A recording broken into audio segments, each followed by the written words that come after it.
Ladies and gentlemen, welcome back to New Japan Pro Wrestling Z1 Climax 26. We are on day 16, and the main event of the evening is about to happen. Match 5 of 5 in B block action. We've got Intercontinental Champion Michael Elgin taking on Tomoaki Honma.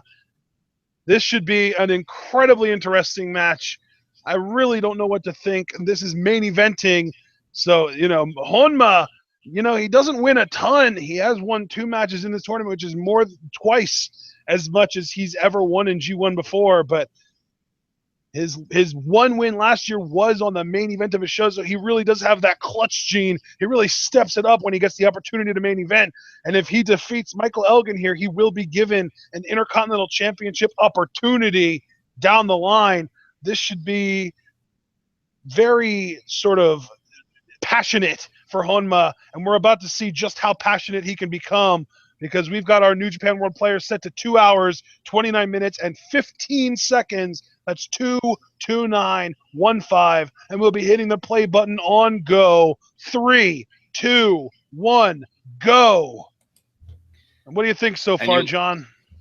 I mean, you look at these two guys, partner, and what I see are two heavy hitters, two guys that when the lights are on bright, because like you said, Honma doesn't really get the opportunity often to main event, but when he does, it's like another side of him takes over. Michael Elgin, we've talked about it before. We think new life has been breathed into him and into his career since being able to work in Japan, and he's gotten to such a point now as a gaijin to actually hold the IWGP Intercontinental Championship. That is a huge deal. Michael Elgin living his dream, and he doesn't want that dream to stop. He would love a win over Honma here, as you see Elgin almost bullying Honma, and they're really going, just tossing him like he's nothing.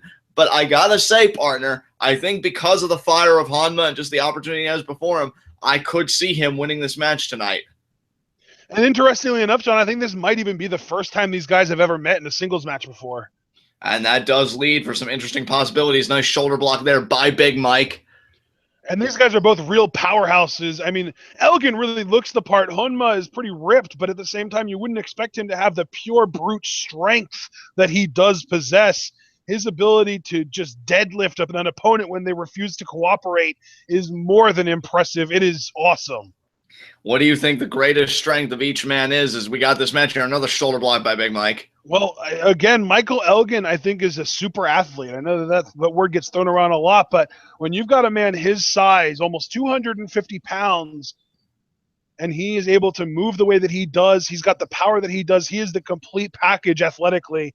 Honma, on the other hand, is also a surprising and maybe even underrated athlete, but his biggest asset, the New Japan Pro Wrestling crowd. They love him, and he feeds off their energy. He does. Honma is only a strong. After 3 or maybe even it might have been 4 shoulder blocks, he finally takes Elgin off his feet, and now stomping Elgin, trying to keep him down, but Elgin is standing up and refusing to. And here we go. You might even see it here. Elgin refusing to cooperate and really just trying his hardest to resist. And there's the crossbody unintentionally from Elgin. I guess Honma's strength gave out on him a little bit there. Definitely. It allowed Elgin to get the lateral press, but only a 1 count. But even more so than that, it maintains Elgin's dominant position so far in this match. What a forearm there.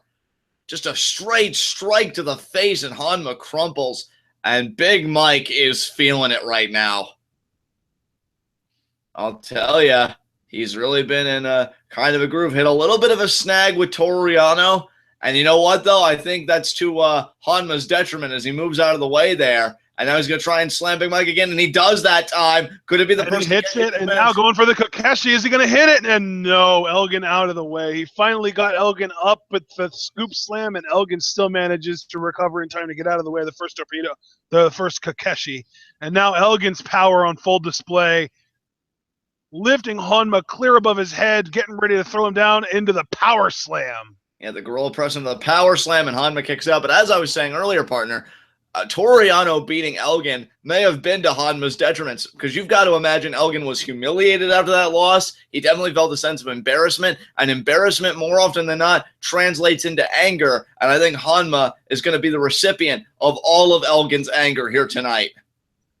Yeah, the last thing that you want to be dealing with when you're Michael Elgin is an angry, or when you're Honma rather, is an angry Michael Elgin. Absolutely. And now could it be the And slingshot now I think we're splash? going to get a slingshot cross body, and he hits it. Oh my God. That had to drive so much air out of Honma, and he still manages to kick out. He is so resilient. I gotta ask you, partner, maybe it's just me seeing things. Certainly wouldn't be the first time in our history together, but I feel like Elgin's got a little bit of a chip on his shoulder. I know he was kind of gesturing into the crowd almost in a mocking way. I think he knows how beloved Honma is. I don't think he's trying to throw it back in the fans' faces, or is that just me? Well, you're probably right, but also I think he has a chip on his shoulder because of the Toriano loss. Right. I mean, wouldn't that put a chip on your shoulder? Oh, it pissed me off. I wouldn't want to deal with anybody if I lost a match like that. Now look at that, just that clubby blow over the chest. And a knife that shot. Yeah, that's what I'm saying, though, is that, like, yeah, I mean, don't get me wrong, Toriano is still a competitor, and he's still in G1. He's got a bunch of wins, but if you really break down and analyze each win, he's basically cheated each win, and I think Michael Elgin thought that he was sort of above that, and next thing you know, he's getting caught in a roll-up and losing. Yeah, I mean, I wouldn't be surprised if Elgin, I'm not trying to project here and saying what Elgin does and does not do, only he knows that. Wouldn't be surprised if he laughed at the Shibatas and the Nagatas of the world saying, that's never going to be me. I'm the Intercontinental Champion. And then it does become you. I mean, what state of mind does that even put you in? As Honma now trying to respond with the forearms, but Big Mike just rocks him there. Oh, Honma caught a miserable one, and I think we're seeing all of that right now. And there's the DDT from Honma. Could it be the first Kakashi partner? And it's not. No.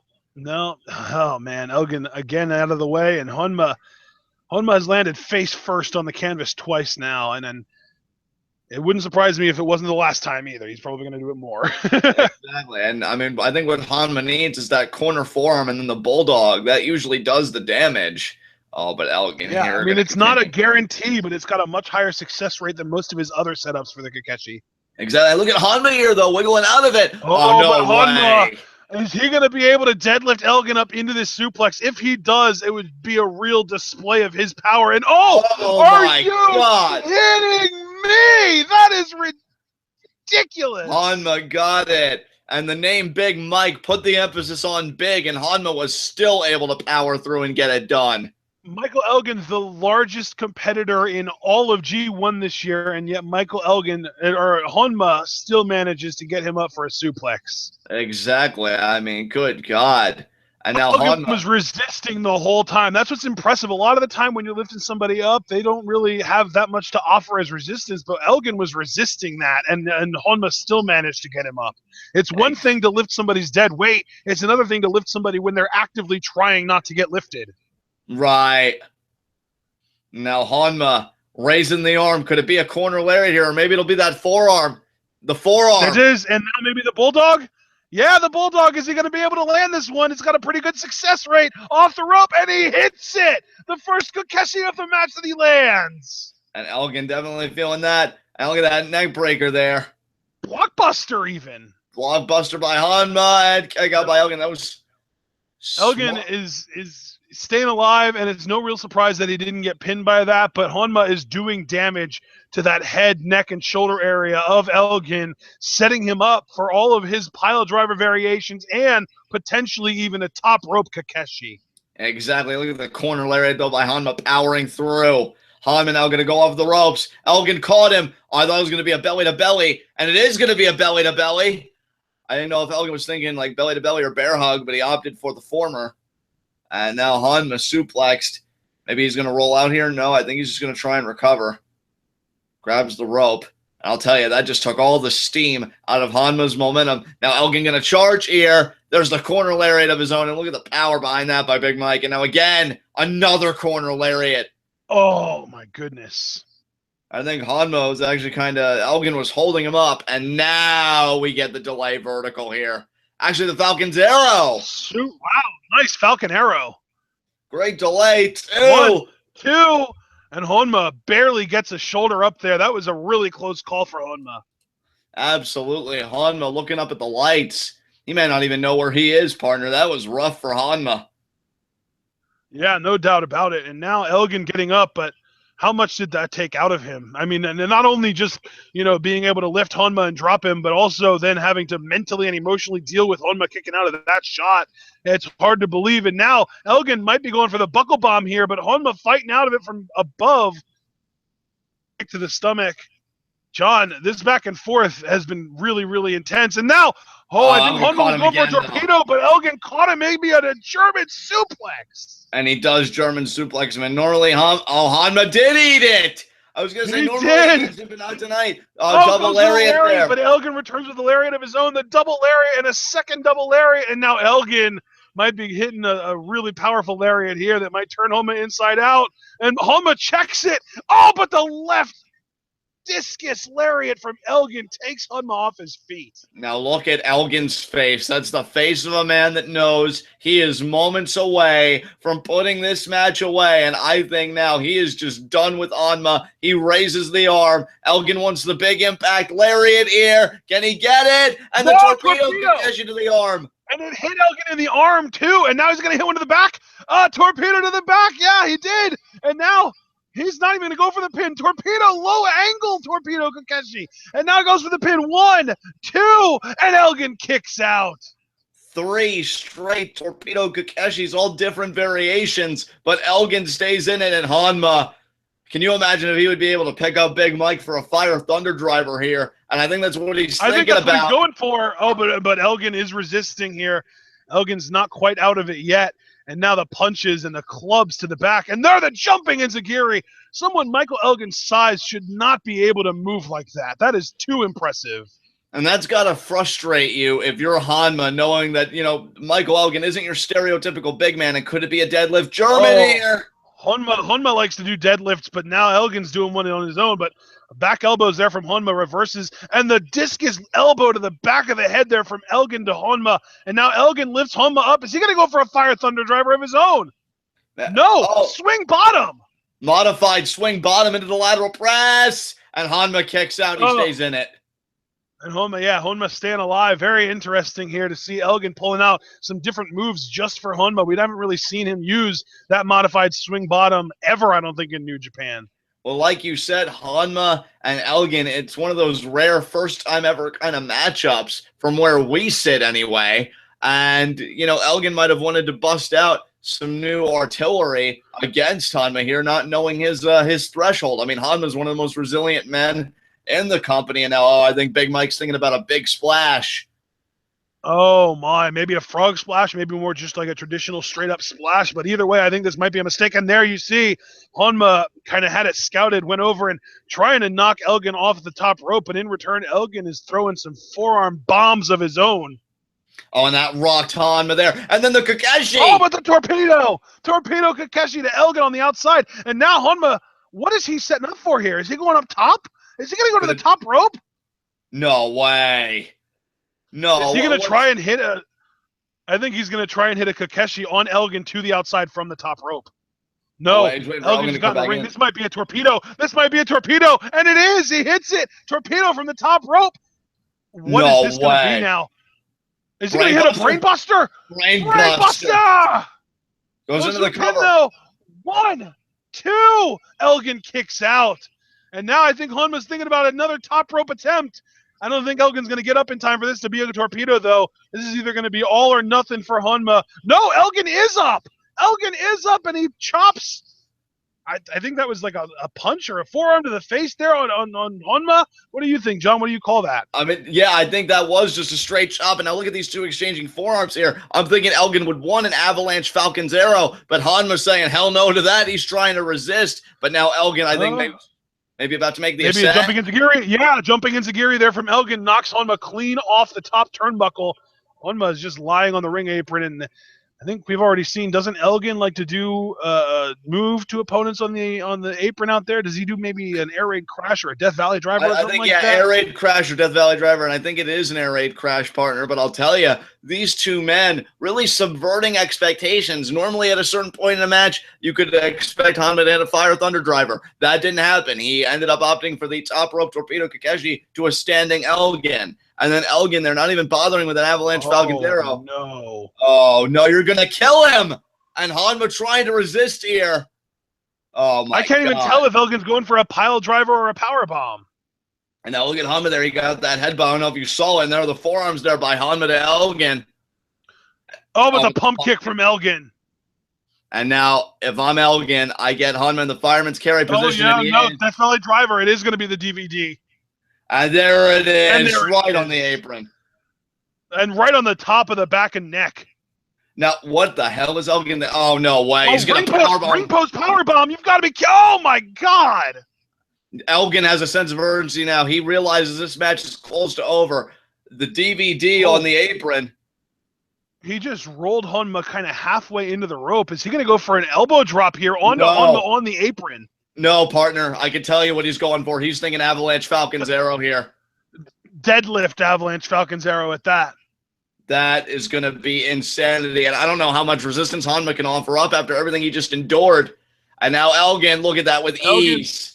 Has him up. Elgin is so strong and has him down in that. You're right, John. It was the Falcon Arrow. And now goes for the pin. 1, 2. Oh, and Honma kicks out. So close. Now, keep in mind, folks, this is the resiliency of Honma. He kicked out of a Death Valley driver on the apron. Like all of this cumulatively. A power bomb into the steel ring post. And then that deadlift Avalanche Falcon's Arrow. All of that cumulative damage. And still only a near fall. Honma is a freak. Yes, he is. He is, again, like I said, though, he feeds off the energy of the crowd. If they keep on cheering for him, I don't think he's beatable at this point. Exactly. And now I'm thinking Elgin is probably thinking a traditional splash here. All that weight crashing down on Honma. I think you said that would be 250 pounds on Honma, and he got it. And he hits it. Oh, my goodness. 1, 2. And Honma kicks out of that as well. He just will not die. He refuses to say die. And now Elgin, though, looking to end it. And how much resistance can Honma even offer at this point? And there's the buckle bomb. It's over. Oh, the torpedo Kakashi. I'll be damned. I didn't think Honma had anything left. I mean, partner, again, when you think about the cumulative damage that Honma has sustained, I mean, would you be able to offer any resistance? Because I sure as hell wouldn't. Dude, I would take one forearm from Elgin and crumple into a heap. I wouldn't offer any resistance after that, but Honma is superhuman at this point. He is a specimen if I've ever seen one. That desperation Kakeshi, I mean, of the torpedo variety, but it keeps him in this match. The question is, though, for how much longer? Because the pulse has definitely slowed for Honma here, but he's got to see the big picture. There is no way he can win his block, but he could get an IWGP Intercontinental Championship match. There are the forearms there to Elgin. Oh, wow. Forearm from Elgin there. Huge forearm from Elgin to Honma, but now Honma firing up, throwing another series of forearms off the ropes and lariat to Elgin, but Elgin's still standing. Elgin merely staggered there after that lariat. Honma ducks that lariat. Another torpedo. I think that the success rate of those torpedoes is huge. Oh, go for the fire. He hits it. The fire thunder driver is not going to be it. Goes for the pin. 1, 2. Oh, and Elgin just gets the shoulder up barely. Oh, but Honma immediately going to the top rope. He might be able to hit this top rope. I don't know. He doesn't. Oh. He doesn't. Elgin breaking the hearts of not only Honma, but all Honma fans, including myself, by the way. And man, that was a great series from Honma, but Elgin is just too durable to be put down long enough for that torpedo Kakeshi by one Fire Thunder driver. Honma might need to whip out that back body drop driver in order for him to win this match. And you know what? Given what Honma's already showing us, given what the precedent that he's established in this match, I do think he could get Elgin up for that backdrop driver. And now Elgin, forearm there. And Elgin's got to be really sweating here, partner, because G1 Climax aside, he's already got enough IWGP Intercontinental Championship challengers nipping at his heels. He doesn't need another. He needs to be Honma here. Yeah, I mean, both members of Los Ingobernables de Japón and Toriano are all nipping at Michael Elgin's heels. And when I say both, I mean specifically Naito and Evil. Evil only has 2 wins in this, well, 3 now in this entire tournament. One of them was Elgin. Exactly. What a discus forearm there. And now the chop. I think to the future. Yeah, back fist to the future. That's going to be it for Honma. Elgin is a tribute to Chikara mainstay Eddie Kingston, I believe. And now I think Elgin's calling. Wait a minute. Oh, but no, this might be it, John. But no, Elgin rolls through. Sunset flip into the potentially a buckle bomb here. Does he have the power? Of course he does. He's Michael freaking Elgin. And the power bomb. And now picks him back up. Lariat from hell. Lariat. And oh my goodness. He's going for the pin here. Is that going to be at 1, 2? Oh, and Honma kicks out, stays in it, and now I think might be it, John. I don't know how much more resistance Honma can offer. Elgin, buckle bomb, tucks it in. Is he going to be able to hit this spin-out power bomb? And he does, and that's going to be it. 1, 2, 3 count. And your Intercontinental Champion is staying in the race for G1 Climax 26. We've got a very crowded field right now at 5 and 3, and Naito standing atop a perch at 6 and 2 in the B block, with everybody else's only hope at this point being Kenny Omega. Naito is the only man right now who is in a win and you're in situation, because even if Kenny Omega does beat him, Michael Elgin winning on Saturday means he would be in G1. Or in the finals. If you're Kenny Omega right now, after seeing both Shibata beat Yuji Nagata in the preceding bout, too. I forgot about Shibata. But again, if Elgin wins, if Kenny Omega beats Naito, that passes the ball to Elgin, because Kenny Omega beating Naito immediately means Elgin wins and he's in. Actually, I don't know how that would work, because if Omega beats Naito and Elgin wins, Naito beat Elgin, Elgin beat Omega, Omega beat Naito. I'm not sure how they would solve that. I don't know how they would either. I mean, you'd have to think if Omega wins, I don't know who gets seniority in that case. Yeah, I don't know. They might end up needing to do a triple threat to determine the block winner. And now look at Elgin here, bringing Honma back into the ring. I think this is very interesting. I think Elgin wants to show respect. Absolutely. Yeah, I mean, we saw Nakajima do something similar with Honma in their match. Right. I'll tell you what a match that was. And Elgin, at least in the distant future, he staved off another potential IC championship challenger in Honma. He kept it at 3. So far, he's still got a huge match on Saturday against Nakajima. And Nakajima is not someone that you should be taking lightly. But so far, it's only 3. It's only 3 potential challengers, and one of them's Toru Yano, so that could be a nightmare. Exactly. What a match. Honma showing all the heart that we've come to expect from him, but Elgin gets the W. Saturday is going to reveal everything for the B block, and I'll tell you, it's up for grabs, folks. I mean, Shibata, Elgin, Naito, Omega, definitely the 4 faces you've really got to be scrutinizing. We'll see who emerges with the B block victory here on Saturday. And with that being said, we are going to be closing out our recording here. We hope that you all enjoy the new live format of TwitWow, and we are going to see you all. If you're interested in our content past G1, we will see you all at 7 p.m. Eastern Time tonight for a live Lucha Underground Season 3 trailer viewing. And then, of course, 8 o'clock NXT happens, and we will be reviewing that live at 9 p.m. And then later on in the night, I'm not sure when it'll be, probably sometime between 10 and 11, we're going to be live reacting to the Cruiserweight Classic Episode 5. We've got everything going on today, but if you're not interested in any of that and you're only here for G1 English commentary, we will see you on Friday. But either way, stay tuned.